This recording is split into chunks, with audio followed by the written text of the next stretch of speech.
আপনি একবার চিন্তা ভাবনা করেন পৃথিবীর প্রত্যেকটা দেশের মানুষ আপনাকে ঘৃণা করে, বাট আপনার নিজের দেশের মানুষ আপনাকে প্রচন্ড লেভেলের পছন্দ করে। এখন এই যে পৃথিবীর প্রত্যেকটা দেশের মানুষ আপনাকে ঘৃণা করলো, এখন আপনার অনুভূতি কি হবে? তাতে আমার মাল না যায় বেশি।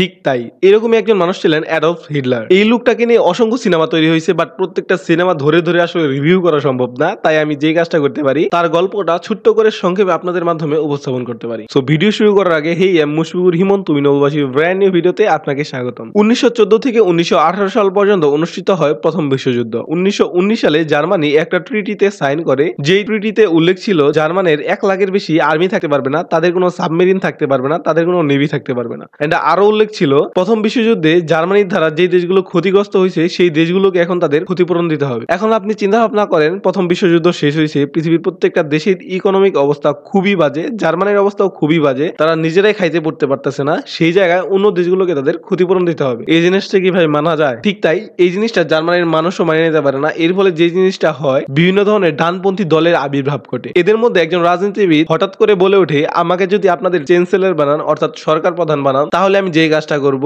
আমি কোনো ট্রিটি ফিটির ধার ধারবো না, আমি আমার দেশকে বড় করার চেষ্টা করব, আমি আমার সামরিক শক্তি বড় করার চেষ্টা করব। জার্মান শুধু জার্মানের নিজেদের দেশের মানুষকে নিয়ে চিন্তা ভাবনা করে, বাদ বাকি দেশ কার কি হলো সেটা জার্মানের মানুষের দেখার বিষয় না। এন্ড এই কথাগুলো বলে এই লোকটা অত্যন্ত জনপ্রিয়তা লাভ করে। ইনি আর কেউ না, অ্যাডলফ হিটলার। ঠিক একই সময়ে মুসোলিনি ইতালির প্রধানমন্ত্রী হয়। ইতালির রাজধানী হচ্ছে রোম।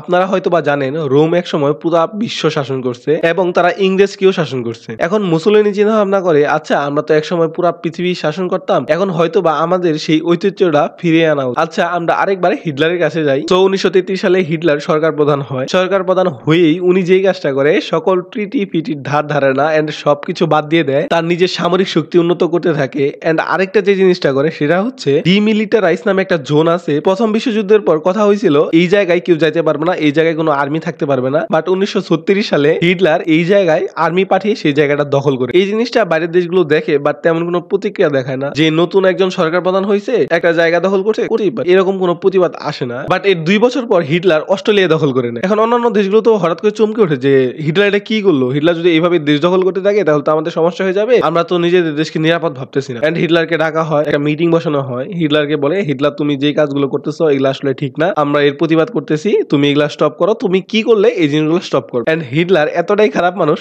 ও বলে ওই যে ওইখানে একটা দেশ আছে, ওই দেশটাকে আমাকে দিয়ে দাও। ওই দেশটার নাম হচ্ছে চেকোস্লোভাকিয়া। আচ্ছা আমার উচ্চারণে একটু সমস্যা হইতে পারে, বাট আপনারা একটু মানিয়ে নেবেন। তো যেই কথা সেই কাজ, তাকে ওই জায়গাটা দিয়ে দেওয়া হয়। হিটলারও খুশি। হিটলার মোটামুটি দেশ দখল করা বাদ দিয়ে দেয়, একটু স্টপ রাখে। একই সময়ে ইতালি হঠাৎ করে ইথিওপিয়া নামে একটা দেশ দখল করে ফেলে। এখন অন্যান্য দেশগুলো তো আবার চমকে ওঠে, এভাবে যদি জার্মান এবং ইতালি দেশ দখল করতে থাকে তাহলে তো সমস্যা, এটা তো আর আগাতে দেওয়া যায় না। বাট হিটলার কিন্তু এই জিনিসটা খেয়াল করেন। হিটলার এই জিনিসটা খেয়াল করার পরে সকল চুক্তি আবার বাদ দিয়ে দেয়। হিটলার কি করে, হিটলার পোল্যান্ড দখল করে। এর 1 সপ্তাহ পরে ডেনমার্ক এবং নরওয়েও হিটলারের কাছে চলে যায়। তারপর ধীরে ধীরে বেলজিয়াম, নেদারল্যান্ড, ফ্রান্স এগুলো হিটলার নিয়ে নেয়। আস্তে আস্তে জার্মানির এরিয়াটা বিশাল বড় হয়ে যায়, প্রায় একটা মহাদেশের সমান। হিটলার এখন রাশিয়া দখলে চিন্তা ভাবনা করে। হিটলার পরে, আচ্ছা যে রাশিয়ার মস্কো শহরটা অনেক সুন্দর, ওই শহরটা আমার লাগবে, তোমরা আরেকটু চেষ্টা করো, হয়তোবা তোমরা পারবা, তোমরা রাশিয়াটাও দখল করো। তো হিটলার যেই কথা সেই কাজ, প্রায় 30 লক্ষ আর্মি রাশিয়াতে পাঠায়। এন্ড সেখানে যুদ্ধ শুরু হয়ে যায়। রাশিয়া তো পারতেছে না হিটলারের সাথে, এত বড় একটা আর্মির সাথে রাশিয়া আসলে কোনোভাবে পেরিয়ে উঠতেছে না। আরেকটা কথা না বললেই নয়, জার্মান থেকে তো রাশিয়া অনেক দূরে। এখন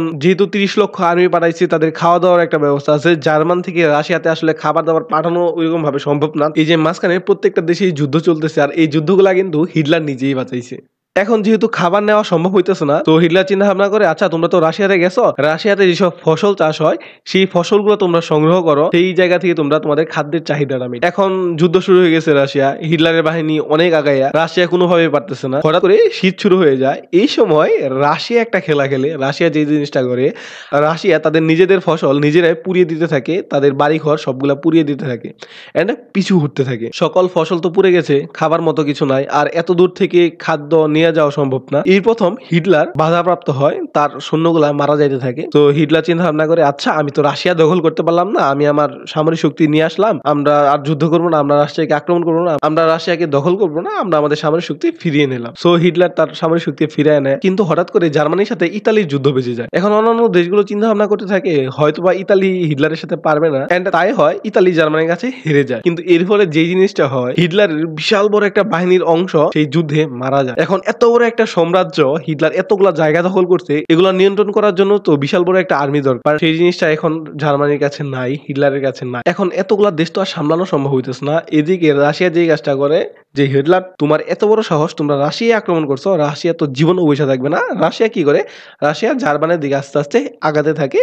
এখন জার্মানির যতগুলা সেনাবাহিনী আছে বাট মানে আর্মি আছে, সেগুলো তো আসলে রাশিয়ার বাহিনীকে প্রতিহত করতে পারতেছে না, কারণ তাদের বিশাল বড় একটা আর্মির অংশ ধ্বংস হয়ে গেছে। রাশিয়া জার্মানির বিভিন্ন অংশ দখল করতে করতে আগাতে থাকে। এন্ড এই জিনিসটা হিটলার কোনোভাবেই মেনে নিতে পারে না। এন্ড হিটলার যে কাজটা করে, হিটলার আত্মহত্যা করে। এর 7 দিন পরে রাশিয়া পুরা জার্মানি দখল করে নেয়। আর এরই মাধ্যমে হিটলারের চ্যাপ্টার ক্লোজ। হয়তোবা আমি আপনাদেরকে তেমন ভাবে বুঝাইতে পারি নাই, প্লিজ ক্ষমার দৃষ্টিতে দেখবেন। আর আমার তথ্য ভুল হইতেই পারে, আর কোন কোন জায়গায় ভুল হলো সেই জায়গাগুলো আমাকে একটু কমেন্ট বক্সে উল্লেখ করে দেবেন। আর ভিডিওটা যদি ভালো লাগে তাহলে অবশ্যই সাবস্ক্রাইব করবেন। আর আজকে ভিডিও এই পর্যন্তই, দেখা হবে নেক্সট ভিডিওতে। Bye bye.